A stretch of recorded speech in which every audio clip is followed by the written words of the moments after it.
하나님 말씀 요한복음 6장 51절로 59절. 나는 하늘에서 내려온 살아있는 떡이니 사람이 이 떡을 먹으면 영생하리라. 내가 줄 떡은 곧 세상의 생명을 위한 내 살이니라 하시니라. 그러므로 유대인들이 서로 다투어 이르되 이 사람이 어찌 능히 자기 살을 우리에게 주어 먹게 하겠느냐. 예수께서 이르시되 내가 진실로 진실로 너희에게 이르노니 인자의 살을 먹지 아니하고 인자의 피를 마시지 아니하면 너희 속에 생명이 없느니라. 내 살을 먹고 내 피를 마시는 자는 영생을 가졌고 마지막 날에 내가 그를 다시 살리리니 내 살은 참된 양식이요 내 피는 참된 음료로다. 내 살을 먹고 내 피를 마시는 자는 내 안에 거하고 나도 그의 안에 거하나니 살아계신 아버지께서 나를 보내심에 내가 아버지로 말미암아 사는 것 같이 나를 먹는 그 사람도 나로 말미암아 살리라. 이것은 하늘에서 내려온 떡이니 조상들이 먹고도 죽은 그것과 같지 아니하여 이 떡을 먹는 자는 영원히 살리라. 이 말씀은 예수께서 가버나움 회당에서 가르치실 때 하셨느니라. 아멘. 절제 공동체 아버지 앞에 찬미로 제사 드렸나이다. 절제 공동체가 더욱더 하나님을 사랑하며 든든히 섬겨갈 수 있는 귀한 공동체로 축복하여 주옵소서. 성례 주일입니다. 하나님의 은혜를 입혀 주옵소서. 예수로서의 이름으로 기도 올리옵나이다. 아멘. 성례 주일입니다. 1년에 2차례씩 있는 성례 주일입니다. 세례식이 있고 성찬식이 있습니다. 하나님께서는 하나님을 믿는, 따르는, 섬기는 자들에게 은혜를 풍족하게 부어주시기를 기뻐하십니다.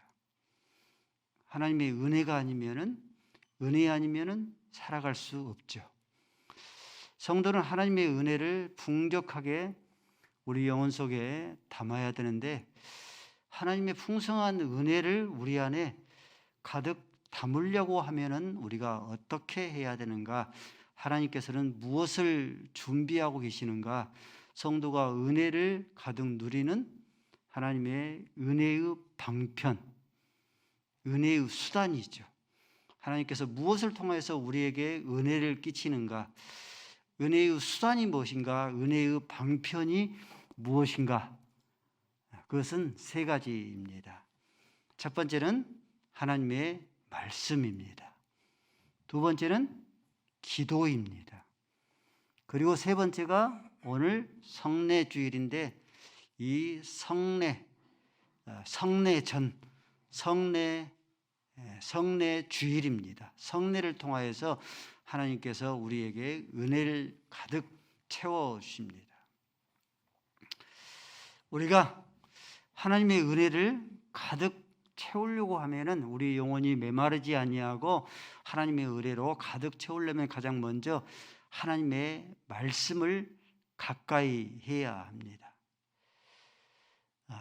하나님의 말씀을 요한계시록 1장 1절 말씀에 하나님의 말씀을 읽는 자와 하나님의 말씀을 듣는 자와 지켜 행하는 자가 복되죠. 학문의 왕도가 없죠. 학문의 왕도가 없는 것처럼 신앙생활에도 왕도가 없습니다. 하나님의 은혜를 가득 채우려고 할 것 같으면은 하나님의 말씀들을 끊임없이 일정한 음식보다 더욱더 가까이 있고, 하나님의 말씀들을 모든 공적인 예배를 통하여서 주일 낮 예배, 주일 밤 예배까지 선포된 말씀을 마음속에 듣고 또 하나님의 말씀을 끊임없이 익혀 배우는 것입니다. 그러면 하나님의 은혜가 우리 안에 가득 채워집니다. 분주하다 하는 것을 앞세워서 하나님의 말씀이 멀어지면은 하나님의 은혜가 우리 안에 메말라가기 시작합니다. 두 번째, 하나님의 은혜를 가득 채우려고 하면은 두 번째 은혜의 방편이 기도입니다. 기도는 아무리 강조해도 지나치지가 않습니다. 이 기도는 무엇이냐면은 하나님의 나라의 보물창고, 보물에 하나님의 나라의 보고에 하나님의 각양 좋은 은사와 온전한 선물들로, 보물들로, 영적인 보물들로 가득 채워져 있는데 하나님의 그 보물을 내 것 삼는 것이 바로 기도입니다. 그러므로 기도가 막히면은 하나님의 보물창고의 보물을 우리가 누리지 못하게 되어집니다. 기도가 10년, 20년, 30년 쌓여진 그런 가정과 그렇지 못한 그런 가정과 여러분들 비교해 보십시오. 그러는 가정과 그러지 못한 그런 가정과를 이렇게 살펴보면은 하나님의 기도가 10년, 20년, 30년 쌓이는 가정과 그렇지 못한 가정과 하나님의 은혜, 그 높이와 그 깊이와 넓이가, 하나님의 은혜가 그 가정에 임하는 그 은혜가, 깊이와 넓이가 차이가 납니다. 그리고 세 번째가 하나님의 은혜의 도구, 은혜의 방편이 바로 성례식입니다. 성례전이죠. 오늘 하나님께서 세례를 베풀 때에 하나님의 은혜가 임합니다. 성찬식을 행할 때에 하나님의 은혜가 임해요. 하나님의 은혜의 수단, 은혜의 방편입니다. 오늘 성례 주일이기 때문에 하나님의 은혜를 기대하고 하나님의 은혜를 소망할 수 있기를 바랍니다. 오늘 본문 말씀에 보니까 51절 말씀에 예수님께서, 나는, 예수님을 가리키죠. 나는 하늘에서 내려온 생명의 떡이다. 사람이 이 생명의 떡, 하늘에서 내려온 생명의 떡을 먹는 자는 살리라, 영원한 생명을 얻으리라 했습니다. 이 말을 들은 유대인들이 논쟁이 일어납니다. 다툼이 일어납니다. 사람이 어떻게 자기 살을 떼어서, 문자적으로 해석을 하는 거죠. 사람이 어떻게 자기의 살을 떼어서 나눠줄 수 있겠는가, 줄 수 있겠는가. 문자적으로 해석을 해서 살을 떼었는 식인종 의식을 이들은 그렇게 생각한 거죠. 예수님께서 53절 말씀에 인자의 살을 먹지 아니하고 인자의 피를 마시지 아니하면 나와 상관이 없다 말씀하십니다. 저와 여러분이 인자의 살을 먹고 예수님의 살을 먹고 예수님의 피를 마셔야 될 그런 당위성이 무엇인가? 그 당위성은 내가 죄인이기 때문에 그래요. 모든 사람이 죄를 범하였죠. 우리 가운데 죄가 없는 사람들은 단 한 사람도 없죠. 그 죄악으로 인해서 내가 하나님의 진노 가운데 빠져서 우리가 살점이 다 찢기고 갈기갈기 찢기고 피를 흘려 죽어야 되는데 예수님께서 내가 당해야 될 저주를, 진노를 대신 당하셨죠. 십자가 위에서 살을 다 찢기시고 피를 다 쏟으심으로 그 예수님께서 내 죄를 깨끗하게 씻으셨죠. 그러므로 죄를 씻는 의식, 이 세례죠. 세례는 씻을 세자, 애돈 예자, 죄를 씻는 그런 예식, 이것이 예수님의 인자의 살을 먹고 인자의 피를 먹는 것입니다. 그런 의미예요. 인자의 살을 먹지 아니하고 인자의 피를 마시지 아니하면은 예수님과 상관없는 자가 되어져 버립니다. 요한복음 13장 8절 말씀에 이 베드로가 얼마 전까지, 방금 전까지도 주는 그리스도시요 살아계신 하나님의 아들이시니이다 라고 고백했던 이 베드로를 향하여서 예수님께서 수건을 두르시고 그의 발을 씻으려고 하니까 감히 주는 그리스도시요 살아계신 하나님의 아들이신 이 예수님께서 내 발을 씻을 수가 없습니다. 그러자 예수님께 뭐라고 말씀해요? 그러면 나는 너와 상관이 없다. 예수님께서 이 발을 씻어줘야지만이, 죄를 씻어줘야지만이, 세례식을 반드시 받아야지만이 네가 나와 상관이 있다. 반드시 예수님과 생명적인 그런 연합을 이루려고 하면은 이 세례, 죄 씻음의 의식인, 이 죄 씻음의 의식인 세례 의식은, 이것은 당연 필연입니다. 그러므로 사도행전 8장 36절 말씀에 에디오피아의 내시 간다기가 성경의 이사야서 53장 말씀을 읽었죠. 그가 찔림은 우리의 허물을 인하며 그가 상함은 우리의 죄악을 인함이라. 예수님께서 십자가 위에서 상하고 찢기신 것은 이 에디오피아의 내시인 간다기 자기의 죄를 위해서 찢기시고 상한 것을 깨닫고 나자 곧바로 사도행전 8장 36절 말씀에 즉시로 그가 요단강에서 세례를 받으니라. 죄 씻음을 다 받는 거예요. 그러므로 예수님과 생명적인, 죄가 없으니까 생명적인 연합을 이룬 겁니다. 세례를 받으면 죄 씻음의 의식인 이 세례를 받는 순간에 우리의 신분이 확연히 변화가 되어집니다. 오늘 본 말씀 54절 말씀이니까 내가 그를 다시 살리리라. 부활에 동참합니다. 56절 말씀에 성부, 성자, 성령 삼위 하나님의 우리가 하나님의 거처가 되어지는 겁니다. 내가 너와 함께하리라.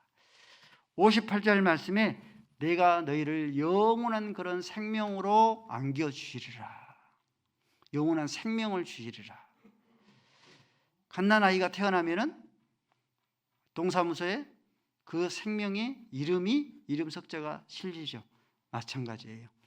세례를 받는 순간에, 죄 씻음을 받는 순간에 그 사람의 이름 석자가 하나님의 생명책에 기록되는 겁니다.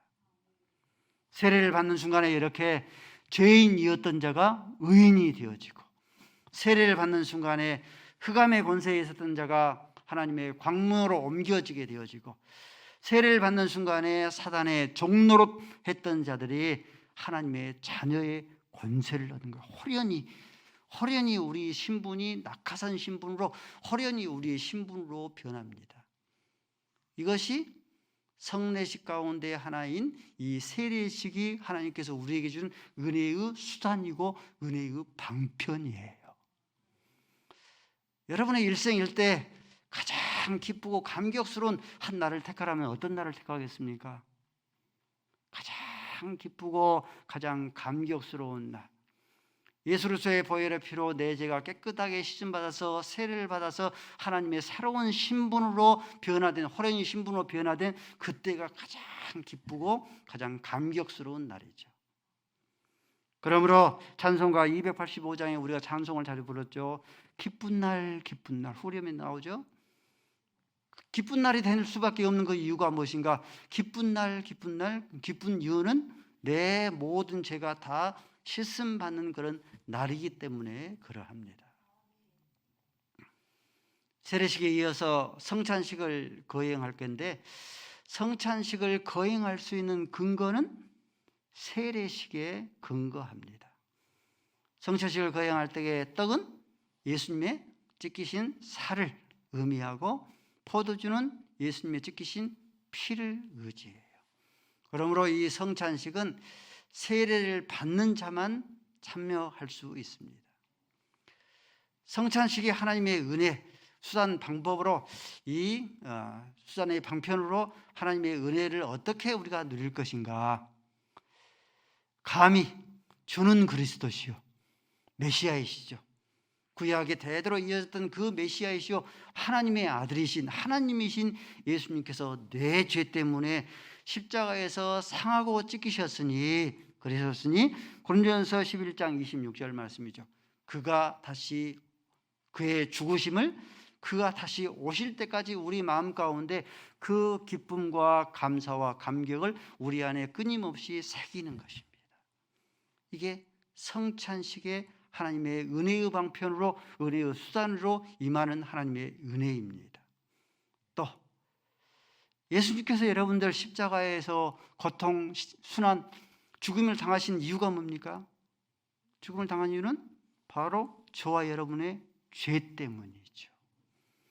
죄 때문에 예수님께서 우리의 죄악 때문에 죽으셨기 때문에 저와 여러분들은 성화의 그런 삶에, 우리가 성화의 그런 삶을 살아갈 수 있어져야 합니다.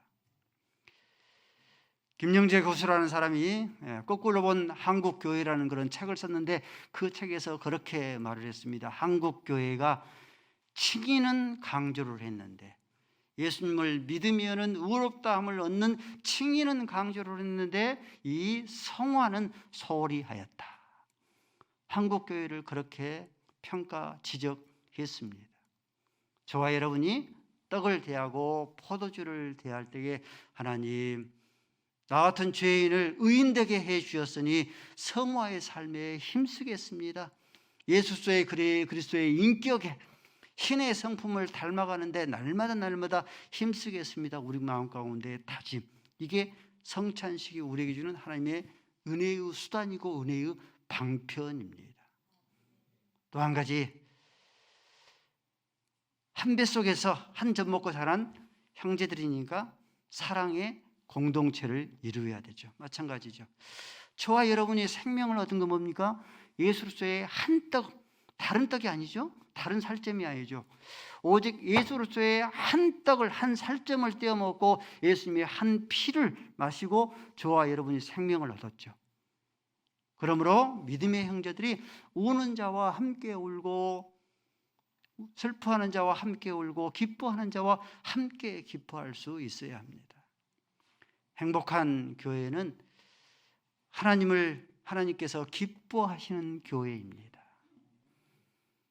한 떡을 먹고 한 피를 마시고 한 형제 자매된 그런 분위기 때문에 권사님이 노쇠하셔서 연로하셔서 거동이 불편하시니 서로 한 형제 되었으니 연락하고 위로하고 위로의 그런 문자를, 우는 자와 함께 울고 기뻐하는 자와 함께 기뻐할 수 있어져야 하는 거죠.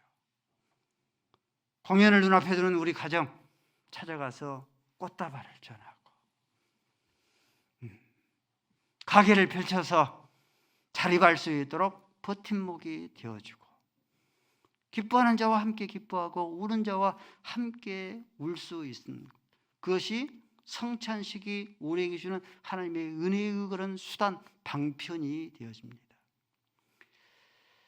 예수 그리스도께서 생명의 전달자가 되기 위해서 상하시고 찢기셨으니, 예수님께서 십자가에서 찢기시고 상하신 이유가 뭡니까? 생명의 전달자가 되기 위해서 그리하셨으니 우리들도 생명의 전달자가 되기 위해서 힘들고 아프고 어렵지만 눌림이 있지만은 우리들도 생명의 전달자가 되기 위해서 상하고 찢김을 감내하겠습니다.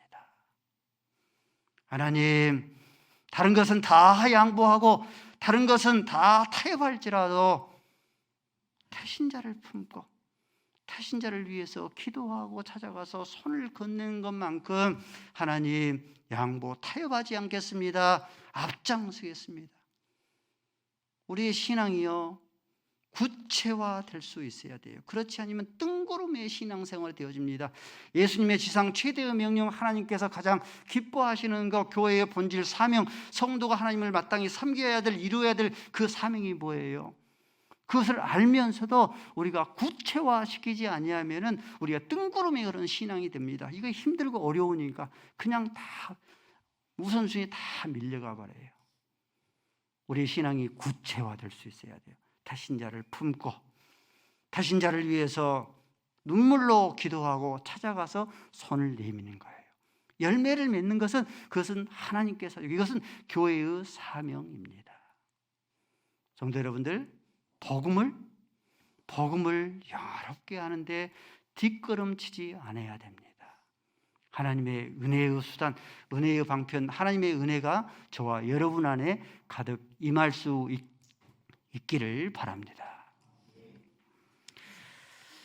아버지 하나님, 성례가 하나님의 은혜의 수단이요 방패라 말씀하여 방편이라 말씀하여 주셨사오니 예수의 상하시고 찢기심으로 말미암아 우리의 모든 죄악을 씻기시는 세례식에 저희들을 참여하게 하여 주셨사오니 기쁜 날 가장 감격스러운 날로 우리 마음 가운데 감격 있게 하여 주옵시고 성례식을 근거로 저희들이 하나님의 성찬식에 참여하게 하여 주셨사오니 예수 그리스도께서 생명의 전달자가 되기 위해서 상하시며 찢기셨사오니 나도 생명의 전달자가 되기 위해서 우리 안에 눌림이 있고 아픔이 있고 힘들고 어렵지만은 예수님의 생명의 전달자의 모습을 우리 마음속에 잘 새기고 그 발자취를 따라갈 수 있는 마지막 최후 승리 얻을 수 있는 주의 백성들 되게 하여 주옵소서. 예수 그리스도의 이름으로 기도 올리옵나이다.